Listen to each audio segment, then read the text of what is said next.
morning, Professor Kumar. Good morning. It's very nice to host you here in Uzbekistan at our Scientific Research Institute for Tourism Development.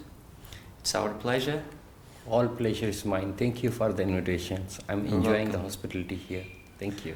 As I told you before, we are starting a new project for our future doctor students or for our scientific staff, like a podcast with our distinguished guests, so that your knowledge will be useful for our future generations as well. That's why I will be asking some questions about your visit, your knowledge, your experience about your science and tourism. So, Mr. Kumar, what are the main objectives of your visit to Uzbekistan? Well, first of all, thank you for this kind invitation, and I'm happy that I will be the very first person actually for this particular project which you are starting. And I believe in sharing, and I think the little knowledge what I have actually it can be useful, and I always learn from the upcoming generation, also the juniors and so on. So the main cause of my visit is your invitation. Okay, like Dr. Negora have invited me. We had a few online sessions actually. What exactly is the purpose and what I'm supposed to do? Because if the objectives are not clear, then we don't know what to talk. Actually, there are so many things. But mainly, it's more towards a research actually. That how to start up the indexed research, and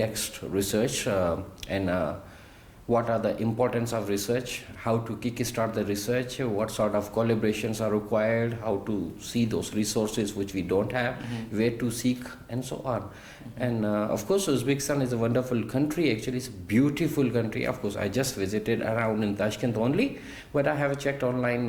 Samarkand and other cities are quite pretty good in terms of tourism. Actually, tourism is developing. Of course, there are lots of things which could be improved, which I have observed actually. But the main objective, coming back to your question, main objective of visit is to meet the students and guide them, or just share my thoughts actually, that how to collaborate and how to start with the research for index research actually, which really can have some impact to the community, to the new researchers and so on. Thank you.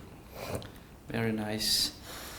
Mr. Kumar, could you please share your first impression of Uzbekistan and its tourism potential as well? Actually, you have mentioned about it, but a little more. Your first impression about people, about the environment, generally.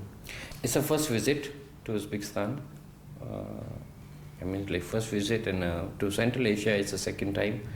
Earlier I was in Russia actually, so it's quite different. But specifically talking about Uzbekistan, it's a beautiful country actually. I researched online before coming to landing in Tashkent. The people are humble, people are beautiful, people are friendly. Language barrier is one of the main challenge. But I think it will be improved actually when we really develop the tourism actually, and when the local people understand that what is the benefits of tourism to them. And there, in terms of tourism, actually, the Uzbekistan has a high potential. Actually, different types of tourism. Actually, different types of tourists can be attracted. Actually, and of course, for last couple of years, especially the post-COVID, tourism number is increasing. And this year also, the forecasting is very high that a huge number of Chinese tourists will be coming, visiting Uzbekistan. So this is the time actually where probably the researcher like you need to explore what is the reason, okay, which really attracts them. So are they coming for food? Are they coming for leisure? Are they coming for medical? Are they coming for holy practices, religious tourism, or some historical heritage tourism? So Uzbekistan is quite huge, and the different types of tourism actually can be developed. But of course, the policymakers needs to look after, bring some seriousness that yes, this is one of the wonderful industry which should be grown. So, as you mentioned above, you came here with our invitation for scientific seminar, right? Yes. What will be the main objectives of your seminar here? I'm having a 3-day seminar actually, and first day it was more towards introduction to research and importance of research. Why should we focus on research, why should we conduct the research, and then different types of research, index and non-index, but my focus is more towards index research. With the younger generation, with the PhD students actually, and the early career researcher, that why they should focus on index research and what are the different avenues or different resources, and how to collaborate and how to find the collaborations. Like yesterday, I was talking to the students for half an hour. I was just focusing on LinkedIn actually, that how beautiful is the LinkedIn and what are the benefits we can get from the LinkedIn. And I was surprised to see that some of the students doesn't have a LinkedIn account or ResearchGate, and there are different platforms which I'm introducing to them also. Second day I will be focusing more on the components of research actually, that how to start the research and which areas we need to focus more, what are the do and don'ts, what we should focus on, what should we focus, we must have emphasize on, what type of language, what type of supporting documents, and so on. The last day will be focused on research methodology, because research methodology is a process, okay, and it's very complicated process actually. There are different, such as if we take example of research onion, they have different layers actually. It's not necessary that every layer we must have in our research actually, and what exactly we have to take from each layer, such as research design, research process, research methods, research strategy. So what type we need to follow in our research actually. So it depends what type of research we are carrying forward and what is the need, what type of methodology is required in the research, such as a quanti, quali, mixed method. It's not necessary everything actually. There are different types of analytical methods as well. So what type of analysis is required in that particular research? So my focus will be on that, to make them understand that make students understand that there are different types, different options are available. You have to choose the right one, specific one. If we don't choose the right one, then there will be a big question, and when you submit the paper for journals, it can get to desk rejections or rejection by the reviewers. Also, on a second day, I will be focusing more on that rejections are good. Okay, because with rejection for our papers, and with rejections we get lots of improvements, lots of comments, because we are human actually. Okay, we learn from every day, from mistakes, and we read, check, brainstorm, discuss with our superior, with the professors, and then what exactly is the reason actually, and how I can improvise. So after being in research area, I have very focused research area for last 10 years actually. Still I believe every day I'm learning.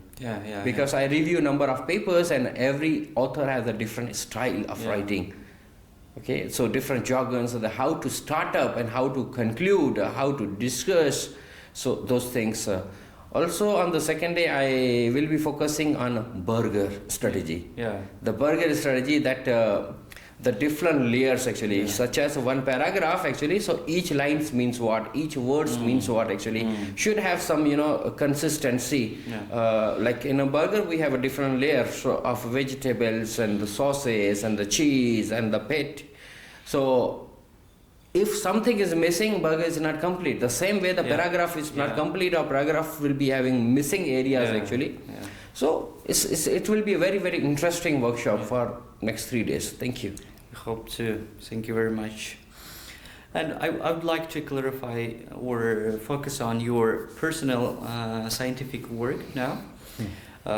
So you work as a professor at Taylor's University in Malaysia, right? Professor, what are the main areas of your own research in the field of tourism? First of all, let me clarify. I'm a senior lecturer at School of Hospitality, Tourism and Events, Faculty of Social Sciences and Leisure Management at Taylor's University, Malaysia. Beside this teaching role, I have a few administrative roles, such as I'm a head of research for the Faculty of Social Sciences and Leisure Management, which is top 19th in the world as per the QS ranking last year. And so we can say it's a top tier, and in terms of research, we are very active, very serious, and especially the index research. because it contributes to the community, to the society, and it really gives the goodwill. Yeah. This is a good thing actually, which really creates the image and the rankings. So thank you. Personally, I have a different interest in research actually, but I try my best to be focused where I want to be known for, because I'm a very little person, I believe, and every day we are learning. So definitely someday we will be known for something actually, rather than everything. So I don't really go for multidisciplinary research. My main areas of research are economic impacts, behavioral studies such as experience, satisfaction, revisit intention, word of mouth of tourists, of restaurants visitors, of any type of consumer. Okay, because before having the PhD in hospitality and tourism, I had a master's in hospitality and tourism, but before that I had another master's previous, MBA in marketing. So I believe that marketing aspect actually I really I'm really into, and I don't want to let it go actually. So I check the things from different perspective. Of course, I do enjoy research about medical tourism because it's quite wide, and there are so many models available actually which are not touched yet. So medical tourism, such as if I talk about one of my research, why tourists are choosing a particular country for the medical treatments. What are the factors behind it actually? So it's interesting study actually. So the similar type of study can be conducted in Uzbekistan as well, because tourists are coming for medical treatments also, not in a same number compared to other countries, but medical tourism is available actually in Uzbekistan. Same way, then we have leisure tourism and the different other types of tourism. Thank you. Thank you very much, Professor. So you study the impact of tourism on economy, right? What recommendations could you give for the development of Uzbekistan's tourism sector as well? Plenty. Because as mentioned, economic impact, that was my core PhD area actually. I explored economic impacts of a business tourist in Malaysia. So when the business tourist comes, they spend money, okay, and that money is keep on being revolved, and it has a ripple effect in the economy unless we have a leakage. Okay, I don't want to go into that detail, but economic impact of anything. Okay, such as even a single tourist came to Uzbekistan, actually they spend money for hotels, for restaurants, for shopping, for souvenirs, for transportation, for meals, and so on. So such a simple example, for 1 week they have spent $2,000 US, okay, and that money goes where actually? So that money has a different impacts actually. It has a direct impact, indirect impact, induced impact. It has an impact on your GDP directly. It has an impact indirectly on different industries, because tourism industry is a constituent of all the industries in the economy actually. Education, government, manufacturing, every industry is a part of it actually. So it has an impact of that tourist on everything.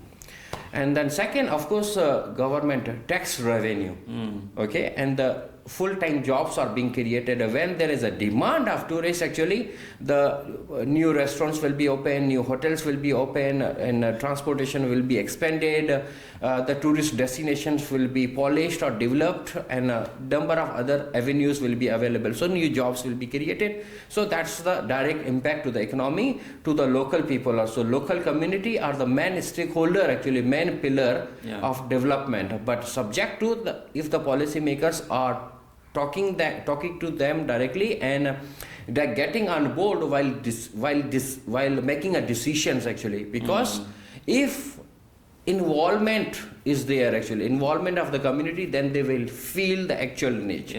But rather than someone plan something, decide something, and then impose, that will not be welcomed. What research says, and it will be very hard to convince them that this is for you in a betterment or for your better future. not really. So we have to educate actually. We have to educate tourists as well. We have to educate the local community. We have to educate everyone actually that what are the pros and cons. So what are the positive impacts? What are the negative impacts of tourism? Negative impact we cannot eliminate, we cannot delete actually, but there are different ways of reducing them. But positive impacts are wide. It's wonderful actually. So once again, Uzbekistan is a beautiful country, but of course there are some strict policies to be made actually. I believe in terms of potential, there's no doubt, it's very huge actually, but the seriousness should be it should be brought, and some of the new SOPs and the specialists, the experts, the professionals are lacking actually, such as a tour guide. Okay, the hotel I'm staying, it's a 3-4-star hotel actually, and I realized in the restaurant, the staff actually, no one can speak English. And I realized actually most of us who were sitting and having breakfast, they are English speaker actually. Okay, so of course we have a language barrier actually. So I'm a vegetarian. I was just making confirm that what is this? Am I allowed to eat or not? It's a vegan or not? So I'm very serious about it. So same way actually, I think in the hospitality industry, especially hotels, those people should be hired actually who can speak at least second or third language actually. So such as taking example from Malaysia. In the hotel front desk or in the restaurants, normally the staff can speak at least 2 to 3 languages actually. Beside their mother tongue, beside their national language, English is very common language these days. Of course, and then beside that, if you think that there will be high number of tourists from China, suppose as the forecasting for this year, 1 million plus tourists, so probably the Mandarin should be in the focus. So if you as a local can speak Mandarin actually, so the tourists who comes and then you speak, they will feel very friendly actually. They will feel very homely. So it not necessary that English can be a common language or Uzbek language can be a common language, but that the common language of that tourist will make them feel good and feel safe, pleasant, feel pleasant and so on. So language is one of the main thing. Also for last few days actually, I'm traveling around. I visited a few shops like a Grab. The taxi drivers never speak even a single word. So I believe this is also a time where they should start at least some common words or phrases actually. Okay, how to greet. Of course, we greet in a local language, Assalamu alaikum, because I'm from Pakistan basically, so I know. But if someone is coming from any Western country actually, not necessary actually. So normal greetings actually is a good morning, good afternoon, greetings of the day and so on. And also the simple words actually, where to go here and there. So at least should be focused. So probably there are also the rooms of improvements where the driver, especially the taxi drivers actually, should speak at least little English. So we can sum up, some language projects can be also be done by the government or policymakers to teach the players of this game to learn some English or to other languages as well, right? We call stakeholder actually, tourism is stakeholder. So whoever is directly or indirectly is involved. I think language is a very first and basic thing. Of course, so we cannot ask the taxi driver to come and start learning English all of a sudden actually. But so it will be impossible job actually. But if we have some sort of online portals to teach them basic English, probably is a possible actually. So while they are doing their job, they can listen. So there should be a recordings or some sort of the broadcasting should be there actually, how to greet, the basic actually. So normally whenever I visit to any country actually, I just see what are the basics actually, how to greet, what I can do, what I can't do actually, because not necessarily I can shake a hand with any female all around the world actually, because there are certain countries actually where we shouldn't or we are not allowed actually. Same thing practices in Malaysia also. So and also how to welcome, how to greet and so on. So and other basic things, where to go, how long it is, how much it is actually, how much it is actually. So even I was just asking how much is the fare actually, and he couldn't tell me anything in English actually, so he showed me the phone, okay, this amount. So probably this is the lacking also, and government can take some vocational courses can be offered actually, but probably free, because this is a time where the government of Uzbekistan have to polish actually, have to develop this industry actually. And if we ask the stakeholder to pay for it, even a basic, a simple amount, I think it will be a drawback. So rather than it should be free, it should be a support, because we all need to develop this. So everyone has to educate themselves. Thank you very much. We very appreciate your recommendations, Professor. And my next question is gonna be, what opportunities for joint scientific research and educational programs can you see between our educational institutions, with our Tourism Development Institute and with your Taylor's University? Thank you for this question. Taylor's University is quite wide actually. We have a number of disciplines, but as you mentioned, especially for the tourism is one of the leading program in my university, and of course there are a number of opportunities actually where we can collaborate. Okay, there can be a student exchange, staff exchange for teaching and learning. Beside research, we can have a collaborative projects, which we normally do with a number of universities, the staff from number of universities within Malaysia or in European countries. We always seek for fundings actually, such as a European Union grants. There are Erasmus grants. There are number of grants from Malaysian governments, different ministries such as FRGS, Fundamental Research Grants. Also we can, we also seek grants or the fundings from the private and public partnerships also, private institutions also. Why this? Because research is not a free. Research requires resources. When I say resource, it's not only the money. Okay, money is one thing actually, because the cost is not the money for me. It's a money, the cost which is involved actually, because for research, suppose I need to travel. Okay, so the cost I can't bear from my pocket actually. So for that also we need equipments, we need resources, we need a software, we need a professionals actually who can analyze the data, the big data, the huge data actually. So professionals. So the cost is involved. So normally we come up with a proposal and we submit to the ministries, the governments or the institutions, and then once it's approved, we negotiate, we present to the ministries, and then we get the grants, and accordingly we work. So probably the similar type of project actually our institution can look after. Specifically, I'm talking about research now, like a team from Tourism Development Institute in your institution and my school or my faculty actually, the team, both teams can come up with a good proposal and can how to develop the basics of tourism in Tashkent or overall Uzbekistan, because overall Uzbekistan will be huge. So we normally start from the pilot test actually. Pilot test at the smaller level actually, and then one thing, because we cannot talk about the tourism development. Tourism development is a huge actually, and normally we recommend actually.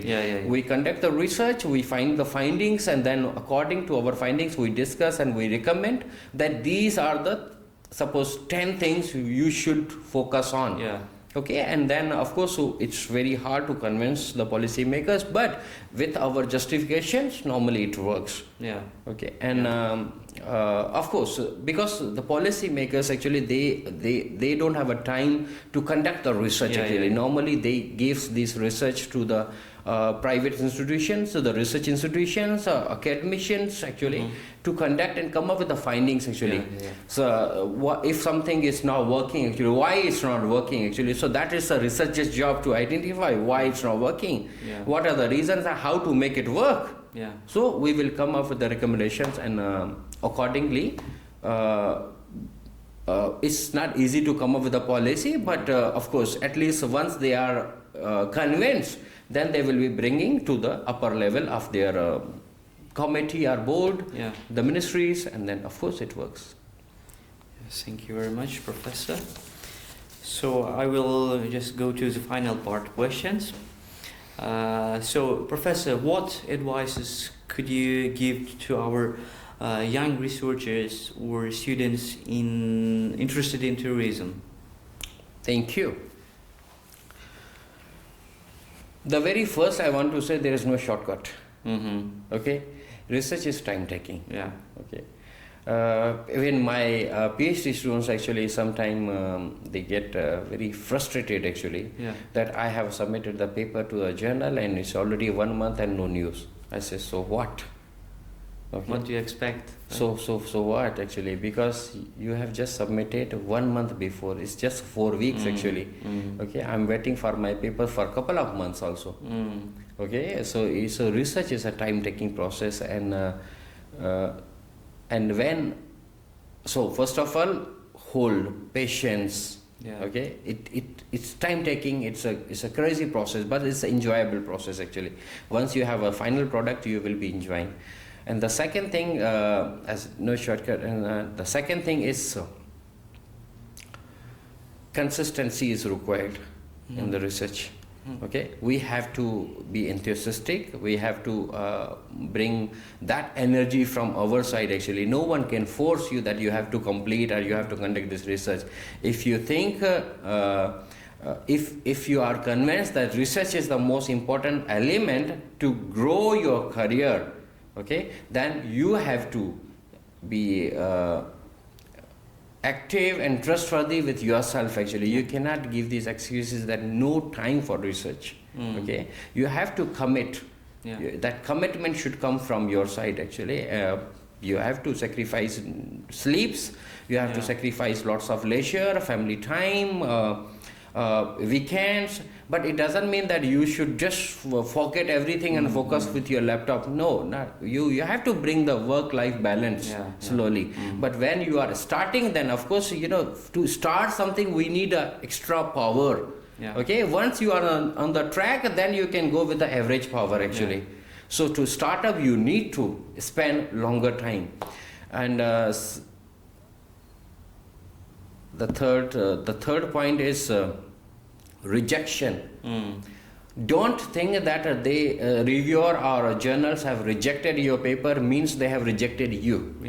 Okay, rejection is for the paper. Okay, and once we have the rejection, so one door is closed and it opens several doors also.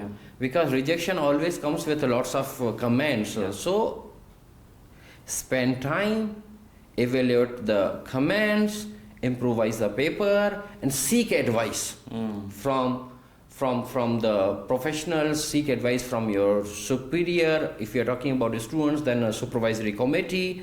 Okay, they are the experts, the professors. They have published. They know what to do and what are the avenues. Fourth most important thing actually, find the right journal. Okay, finding the right journal is the most important because there are several reasons why the paper is just rejected actually. We didn't submit the paper to right journal.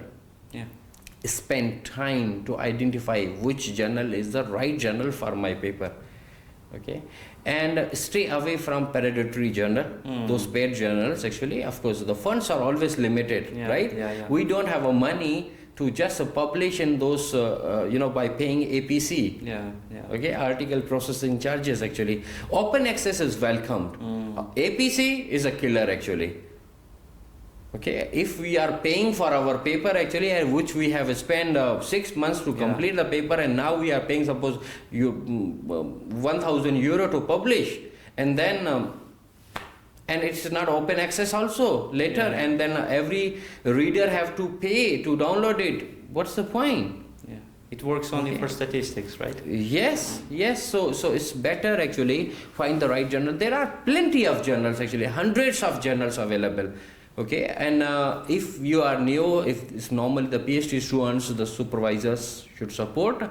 Supervisors have probably high experience what are the journals and so on, and they must have some linkages, resources, what type of journal, which level of the journal, and so on. Thank you very much.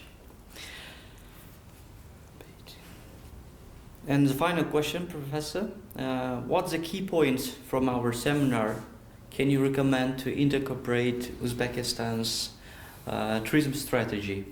So what are the main points that we can recommend from the seminar to incorporate to the Uzbekistan's tourism strategy, so that can be useful for it? Thank you so much.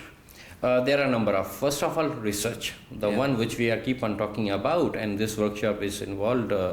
That's the main motto of this. These 2 or 3 days are nothing. Yeah. Okay, there should be a repeat. Yeah. Okay, and of course the government should support this, because if someone is lacking of something, we can seek from the resourceful personals, the experts actually. So probably there can be a series of this type of workshops actually. Okay, it can happen in a physical manner, it can happen in a hybrid manner, or even online. But I believe online will not be that effective, which is the physical one. So there are different experts actually, especially those which are developed countries in terms of tourism actually, who are dealing the tourism business for last decades actually. So probably there are academicians, there are professors, professionals actually should be invited. One thing, there should be a number of conferences actually, okay, and then those experts should be targeted actually, and they should be invited to join that conference. They can have a the panel sessions. So, and let's talk about Uzbekistan. Yeah. Okay. As per your experience, what are the areas can be developed? It's not only to identify the areas actually, but also give the map, how to do, what are the steps, where to start, and so on. So it's more towards hands-on actually. Those experts can discuss it with the actual players, so who have decision power, policymakers. So that's the thing actually. And second, I just sat with a few PhD students yesterday actually, and I realized that the areas they have selected are wide. Yeah. Areas are beautiful actually. Areas are quite potential actually. Even one of the last topic was focusing on mice tourism. One of the, I can't recall the girl name. So that mice tourism is wonderful. Mice means business tourism. Business tourism is always welcome, because comparatively to leisure tourists, business tourists spend more, triple, 4 times compared to leisure tourists, and they are quality tourists actually. Quality means they don't have much time. Time is very limited, and but spending is always high. Okay, and business tourism, probably Tashkent can be a next hub in Central Asia for business tourism. Which can have a number of conferences, actually academic conferences, professional conferences, conferences for a number of associations. So that is also one way of attracting professionals to the country actually. And then again, it will have a number of impacts actually. Spending, economic impact, professionals, the word of mouth, the beauty will be discussed, beauty of the Tashkent will be discussed, and so on. Because there is a high chance of revisit intention of a business tourist as a leisure tourist in the future. Right now, suppose I'm on a business travel actually, so I don't have a time to go around. But I just touch and I explore, okay, this is a wonderful actually, and I can see, well, probably next vacation with my family will be in Tashkent or will be in Uzbekistan, so it's possible actually. Because then I will be focusing more just for a leisure trip actually. I won't be talking about these meetings and so on. So that's a repeat visit actually. But leisure tourists, once they come, they won't be trying to come, or they won't have intention to revisit the same country again in near future.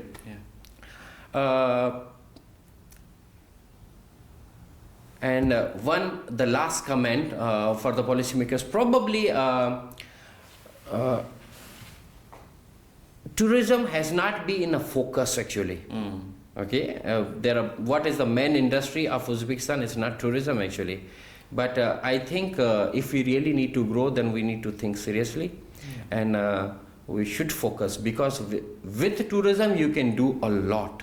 Without tourism you will be lacking you will be losing a lot as well, because tourism is very fragile industry. And in the current time, actually, everyone have a right for a leisure, everyone have a right for tourism, and people are affordable. And you have lots of natural beauties actually, okay, which you don't need to touch or edit or alter even, but you have to just bring the facilities, some resources which are required by those tourists, and make sure that you have accessibility to those destinations, because accessibility is a key actually, that how to reach that. If I need to visit such as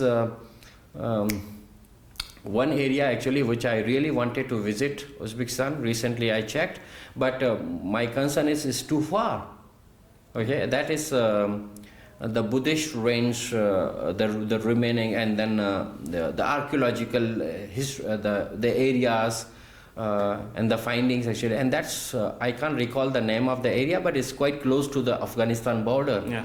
So it's quite far actually. So for me the time is limited, okay, but if I have a direct access, probably 1 hour flight, okay, which is not, domestic flights are not available every day.